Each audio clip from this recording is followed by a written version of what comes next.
오늘 제목은 오히려 크게 기뻐하는 도다 이렇게 정해봤어요. 베드로 전서는 소망함을 가지고 지금을 살아가라 이렇게 얘기하는 와중에 6절에 보면 그러나 너네들이 살아가는 와중에 조금의 시험을 당할 거고 그 시험 때문에 근심하지 않을 수 없다. 그러니까 근심은 하게 될 수밖에 없다라는 이 이야기를 딱 던져요.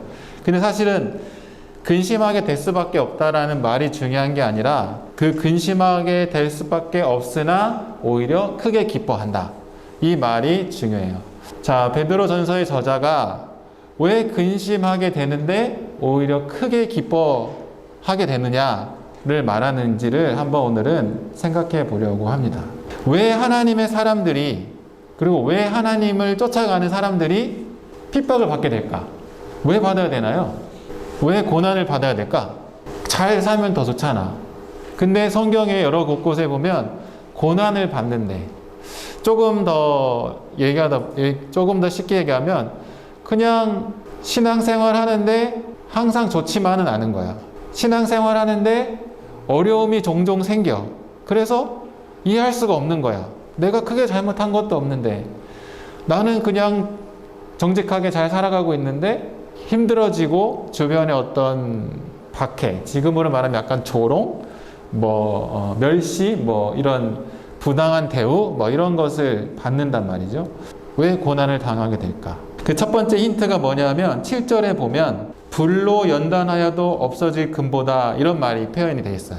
그래서 사실은 성경에서 말하는 시험은 곧 연단, 이런 이야기로 많이 얘기해요. 그러니까 시험을 당함으로 연단을 받는 거죠. 어려운 일을 많이 겪으면 겪을수록 경험이 있기 때문에 웬만한 어려움은 이렇게 좀 의연하게 대처할 수 있는, 우리가 그런 경험이 있죠. 그런 것처럼 시험도 믿는 그리스도인들에게 있어서 연단의 어떤 연단을 이야기하는 것으로 성경에 이야기하고 있어요. 베드로전서도 마찬가지로 우선은 7절에 보면 그 연단을 이야기합니다. 근데 사실은 우리가 주의할 게 있어요. 그냥 우리의 믿음을 단단하게 하기 위해서 일부러 시험을 만나거나 시험을 만들거나 그럴 필요는 없다는 거죠. 하나님도 우리에게 어떤 시험장에 집어넣어서 아니면 어떤 테스트에 밀어 넣어가지고 너 통과하면 A 학점, 너 통과하면 F, 다시 이렇게 하시지 않는다는 거예요. 그렇게 일부러 시험장을 만들진 않지만 그렇지만 우리에게 종종 오게 되는 어떤 시험의 연단은 우리의 진정한 믿음을 확인하게 되고 단련시키게 된다는 것을 기억하면 좋을 것 같아요. 그렇다면 어떻게 이 시험을 믿음으로 잘 연단받고 통과할 수 있을까? 어떤 방법을 선택해야 할까요? 시험을 경험해 본 적이 많을 거 아니야. 시련이 있을 거 아니야. 힘든 시기가 있을 거 아니야. 하다못해 마음이 어려운 시기가 있을 거 아니야. 친구랑 싸움도 일어날 수 있을 거고 어느 날 갑자기 내가 신앙을 갖고 있는다라는 거에 대한 그 마음의 어떤 허전함, 내가 믿음을 가져서 뭐하지? 이런 생각이 나타나기도 할 테고 아니면 일을 하다가 큰 낭패를 보게 되는 경우도 있을 테고 사기를 당하는 경우도 있을 테고 그런 것들이 있잖아요. 내가 직업을 선택했는데 이 직업이 나랑 전혀 맞지 않아서 매일 하루하루가 막 도살장에 끌려가는 것 같은 심정으로 출근하는 적이 있을 수도 있겠고 그런 여러 가지가 있잖아요.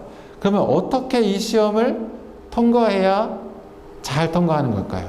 어떻게 하면 통과할까요? 사실은 별거 아닌데 그 당연한 말이긴 한데 고난을 받을 때 우리는 그리스도의 모범을 쫓아 살아가는 것이 필요하죠. 그리스도는 어떻게 그것을 쫓아가셨는가? 우리가 한번 생각해 보면 조금은 그 길을 따라가는데 도움이 될 수 있을 거라 생각을 합니다. 예수님의 모범 중에 여러 가지 얘기를 할 수 있지만 사실은 쭉쭉쭉 올라가가지고 예수님이 그렇게 행동하실 수 있었던 가장 근본적인 원인은 하나님이 계셨다는 거고요. 그의 삶의 가치 속에서 하나님과 대체해버리는 것을 만드시지 않았다는 거죠. 예를 들어서 돈과 하나님을 바꾸지 않은 거고 생명과 하나님을 바꾸지 않은 거고 나의 욕구와 하나님을 바꾸지 않은 거죠. 사실은 우리가 좋아하는 것, 우리가 기준을 삼는 것 중에 있어서 하나님과 대체하는 것들이 생각보다 굉장히 많아요. 근데 예수님은 그러지 않았다는 거죠. 오직 하나님의 영광을 위해서 오셨고 하나님의 영광을 위해서 삶을 사셨죠. 그 가치가 예수님이 하나님 앞에 내 사랑하는 아들, 그리고 하나님의 영광을 드러내는 자로 성경에 그렇게 나타나죠. 우리의 삶도 그래야 되는 거죠. 뭐 이게 말처럼 쉽진 않지만 우리가 삶을 어떻게 살아갈 때 이렇게 어떤 방법이 1, 2, 3 이렇게 있는 게 아니라 그 기준이 하나님 중심적인가, 그렇지 않은가에 대한 것들이 있죠. 그래서 주기도문에 이렇게 표현한 게 있습니다. 주기도문에 다만 악에서 구하옵소서라는 표현이 있어요. 이 표현은 뭐냐면 여기에는 어떤 신앙이 깔려 있냐면 그리스도인들, 이 고백은 그리스도인들에게는 하나님이 그 시련들로부터 그 그리스도인들을 구원하실 거라는 확신이 있는 거예요. 나에게 고난이 닥치면 결국 하나님이 이 과정을 지나가는 과정을 통해서 나를 더 단련시켜 주시고 이 고난에서 나를 구원하실 거라는 확신의 기도가 있다는 거죠. 확신이 있고 기도가 있다는 거예요. 주기도문에 표현된 다만 악에서 구하옵소서. 이 표현이 여러분들에게 진짜 기도가 됐으면 좋겠어요. 그래서 어려움이 닥쳤을 때 예수님이 알려준 것처럼 나를 구원해 주실 하나님을 신뢰합니다. 그래서 내가 그 어떤 것과도 하나님을 대체하지 않고 하나님을 따라가겠습니다. 라는 이 고백. 이 고백을 통해서 우리는 고난 앞에서 두려워 돌아서지 않고 무서워 주저앉지 않을 수 있다는 겁니다. 이 과정을 반복하다 보면은 점점 더 큰 시련과 고난이 온다 할지라도 흔들리지 않을 것이며 진정한 본인의 믿음을 더 많이 확인하게 될 거랍니다. 베드로전서는 이렇게 연단에 대한 이야기도 이야기하고 있고 또 한 가지 사실은 다른 관점에서 고난받는 이유에 대한 이야기를 또 하고 있어요. 6절을 보면 고난을 받게 되는데 오히려 기뻐한다라는 거예요. 도대체 저자는 고난 속에서 오히려 더 기뻐할 수 있는 이유가 뭔지 이야기하고 있는데 왜 기뻐하느냐? 왜 기뻐하느냐? 그것에 우선 정답을 얘기하면 9절 한번 읽어볼까요? 시작! 믿음의 결국 곧 영혼의 구원을 받음이다. 근심을 당하게 되지만 오히려 크게 기뻐해야 하는 이유는 뭐냐면 구원받았다라는 거죠. 구원받았다라는 확신 때문에 그래요. 근데 지금 다 이 말을 하면 이게 무슨 말이야 그럴 수 있는데 베드로전서를 보면 사실은 베드로전서를 묵시론, 그러니까 묵시록 뭐 이런 쪽 얘기해요. 묵시록을 얘기하면 뭐냐면 좀 쉬운 말로 예언 뭐 이런 거예요. 근데 예언하면 이런 느낌이 들잖아요. 한 2022년 10월에 주영이가 결혼할 거야. 뭐 이런 게 예언처럼 되잖아요. 근데 그런 식의 예언은 아니고 이 묵시록은 뭐냐면 결국 하나님에 의해서 이렇게 될 거야 라는 그 관점이에요. 그러니까 옛날 이스라엘 백성들이 포로 시기에 있었는데 그때 이스라엘 백성들이 하나님을 향해서 갖고 있었던 그 묵시적 어떤 소망은 뭐냐면 결국 우리가 해방이 되어져서 포로에서 해방되어져서 우리의 민족을 회복시켜 주실 거야. 누가? 하나님이. 그게 묵시론적 관점에서 보는 어떤 예언 같은 거거든요. 근데 베드로전서 마찬가지예요. 우리가 지난주에 얘기했지만 뭐냐면 말세에 5절 읽지 않았지만 5절에 말세에 예비하신 구원과 예수 그리스도가 나타나실 때에 칭찬과 영광과 존귀를 얻게 될 것이다. 그러니까 결국은 너네들이 지금 힘들고 시련과 고난 속에 산다 할지라도 결국은 구원을 얻을 것이며 결국은 그런 과정을 걸어온 너희들은 칭찬과 존귀와 영광을 얻게 될 것이다. 이런 표현을 하고 있는 거예요. 이게 베드로 전서에서 말하는 하늘의 기업인 거예요. 그러니까 결국은 그렇게 될 거야. 그러니 지금을 잘 견뎌. 이 말인 거죠. 결국은 그렇게 될 거니까 너네들의 지금의 고난은 결국은 기쁨이 되는 거야. 라고 말을 하고 있는 겁니다. 그리스도인들은 하늘의 기업을 그리스도가 재림하실 때 얻게 된다는 소망이 있기 때문에 기뻐할 수 있다는 거죠. 베드로전서에 말하는 어떤 그 기업은 개인적인 어떤 삶의 회복보다는 공동체의 회복을 말하고 있는 게 더 커요. 그래서 이제 개종한 그리스도인들의 공동체가 아니면 이 기독교가 지금은 인정 못 받고 지금은 많은 핍박과 타락 속에 그 핍박과 고난 속에 있지만 그래도 꿋꿋이 잘 견뎌서 말씀 가운데 있으면 이 공동체는 어느 날 결국은 하나님의 나라가 임하게 되고 회복될 거야. 회복되고 멸망받지 않을 거야. 악은 없어지고 결국 회복이 있을 거야 라는 거죠. 그래서 베드로 전서의 저자가 이 말세가 가깝게 있을 거라고 생각하면서 썼을 것으로 생각하는 사람들이 많아요. 금방 올 거다. 그러니까 그 당시 기껏해야 한 2, 30년 안에 오게 될 거다. 그러니까 사실은 이 글을 읽은 수신자들은 어떤 생각이 들겠어? 앞으로 몇 년만 있으면 예수님이 다시 오시기 때문에 우리가 그때는 정말 영광을 얻게 될 거니까 꼭 참고 한번 잘 기다려보자. 할 수 있는 그 소망감이 있잖아. 이때도 사람들이 사실은 예수님이 곧 오신다고 믿은 경향이 많았기 때문에 이걸 견딜 수 있는 아마 동기부여가 됐을 거예요. 이 말이. 근데 생각해 보세요. 지금 이 글을 읽는 우리에게 있어서 말세가 곧 올 거라는 기대는 사실 크지 않잖아.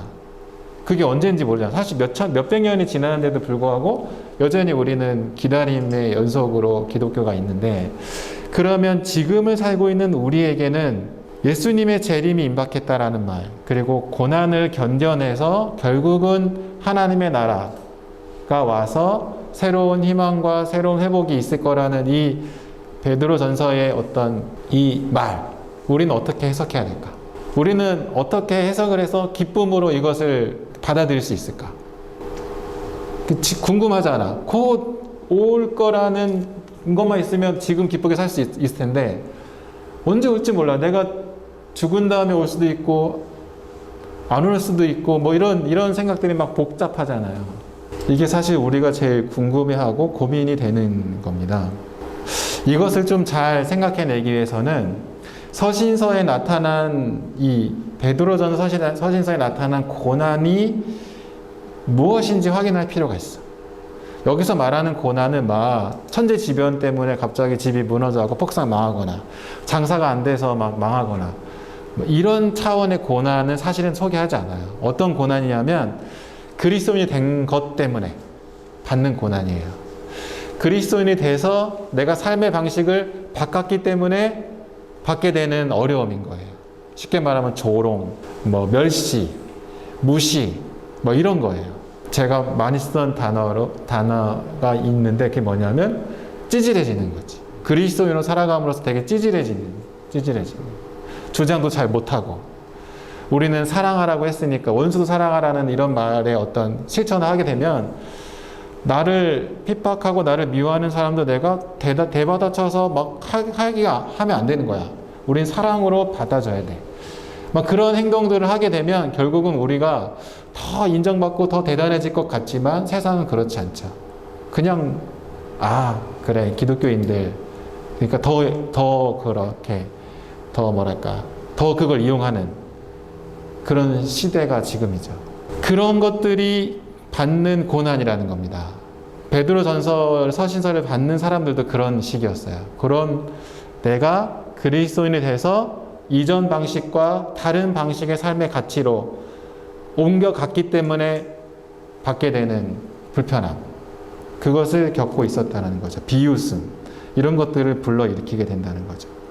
세상 사람들과 다른 생각을 하고 있기 때문에 자꾸 분리되고 멀어지게 되는 그런 것이 있게 되는 거죠. 그게 우리에게 오는 시련이라고 생각하면 됩니다. 그런 시련 때문에 사람들에게 멸시를 받게 되는 거죠. 그런데 우리는 뭐예요? 우리가 사실은 그런 시련에도 불구하고 우리가 가지고 있는 생각을 자꾸 다른 사람들과 공유하기를 원해. 왜? 사랑해야 돼. 하나님이 살아계셔서 너와 동행하기 때문에 절대 절망할 필요가 없어. 이런 우리의 신앙들을 공유해야 돼요. 우리가 이제 우리의 표현으로는 전도하는 거죠. 복음을 얘기하는 거고, 기독교의 가치를 이렇게 나누는 거죠. 잘 돼? 거짓말하면 안 돼. 아무리 나라가 문제가 있어도 나라에서 세운 법은 잘 지켜야 돼. 그게 맞는 거야. 그것을 이렇게 공유하는데 돼요? 안 되죠. 우리는 되게 쉽게 사실은 그런 어려움 속에 있어요. 그리고 기독교인으로서 그런 자그마한 것들을 이렇게 조금씩 변하려고 하면 불편해지면서 사람들이 이상하게 봐. 복음을 가진 사람으로 믿음을 가지고 사실은 지켜야 돼. 근데 그러려면 용기도 필요하고요. 불편함도 감수해야 되고요. 다른 사람이 보고 쟤 뭐야? 이렇게 하는 것도 감수해야 되는. 그런 것들을 해낼 수 있는, 그런 것들을 그런 것들을 우리는 이렇게 전달하며 살자. 공유. 그렇게 살아야 돼. 근데 사람들이 안 받아주죠. 그리고 오히려 핍박을 합니다. 그런 행위들, 제가 계속 이걸 장황하게 얘기하는 것은 우리가 그런 행위들을 함으로 사람들한테 받는 불편함, 사람들에게서 오는 비웃음이 결국은 우리가 잘하고 있다라는 표시라는 겁니다. 이해했어요? 우리가 제대로 살고 있다라는 표시인 거죠. 내가 믿음으로 삶의 방식을 바꿨고 그렇게 살아감으로써 부딪히고 용기가 필요하고 사람들의 어떤 핀잔을 듣는 그 과정이 우리가 복음의 진정한 복음을 잘 공유하고 쉐어하고 있다라는 증거라고 봐야 된다는 거죠. 왜냐하면 나는 그렇게 태도를 보이니까 사람들이 그걸 볼 테고 거기에 대한 반응이니까. 근데 반대로 그런 비웃음과 비아냥을 안 받고 그냥 사회에서 잘 섞여 살아간다면, 물론 이건 뭐 내가 너무 과장일 수도 있겠지만 우리가 그렇게 다른 삶의 방식을 못 드러내고 있다는 거죠. 오히려 시험이 없고 시련이 없다면 그냥 똑같이 세상이 하는 대로, 세속적인 대로 그냥 묻어 살아가는 삶을 살아가고 있을지도 모른다는 겁니다. 베드로 전서는 그걸 얘기하고 있는 거예요. 너희들이 시험을 당해서 힘들 수 있지만 그러나 기뻐해야 돼. 왜? 니네 삶의 방식이 변화 때문에 오는 지극히 당연한 것이며 너네들이 잘 그 태도를 보이고 있기 때문에 그래. 좀 더 적극적으로 말하면 너네들은 정말 복음적인 삶을 잘 살고 있고 그것들 때문에 사람들이 너의 말을 안 듣고 다른 태도를 너네한테 보인다 할지라도 걱정할 필요 없어. 너네들이 하고 있는 그것만으로도 잘하고 있는 거야 라고 얘기하는 거예요. 그것이 예수님이 이 세상에 와서 그들의 원수들에게 한 방식이야. 하나님이라고 신이라고 제압해가지고 그냥 그 강력한 뭐 천둥번개를 일으켜가지고 다 뭐랄까 싸잡아가지고 두렵게 만들었고 내가 하나님이니까 나한테 무릎 꿇어 이렇게 하신 게 아니라 내가 너희 하나님이다라는 것을 사랑으로 설득으로 그들 스스로가 믿고 영광을 돌릴 수 있도록 다가갔다는 거죠. 우리도 마찬가지인 거죠. 세상 속에 살아가면서 그렇게 믿음을 공유하고 살아가는 것이 참 본질적인 것이며 세상 사람들과 다른 방식의 다른 태도로 우리의 믿음을 그들과 공유하고 있는 그런 거죠. 오늘 조금 복잡하고 어려운 얘기 같은 것을 좀 하게 했는데 우리가 삶의 방식을 바꿨다면 그것들 때문에 고민할 필요가 없다는 겁니다. 혹 고난을 당한다 할지라도 기뻐하십시오. 왜냐하면 우리의 삶의 방식이 잘못된 게 아니라는 것을 지금 오늘 베드로전서에서 얘기하고 있는 거죠. 아무리 많은 외부의 흔들림과 불의한 대접과 그리고 공격을 받는다 할지라도 하나님을 진심으로 따르고 중심에 둔 삶을 살아간다면 그것을 포기하지 않고 끝까지 인내하고 견딘다면 결국은 유업을 산 소망이신 예수 그리스도가 말씀하신 그 유업을 우리가 얻게 되고 하나님의 나라의 칭찬과 존경을 받게 된다라는 겁니다. 그래서 오히려 더 크게 기뻐할 수 있다라는 거죠. 여러분들도 믿음을 더 잘 드러내기 위해서 애를 쓰는 삶을 살아갔으면 좋겠습니다.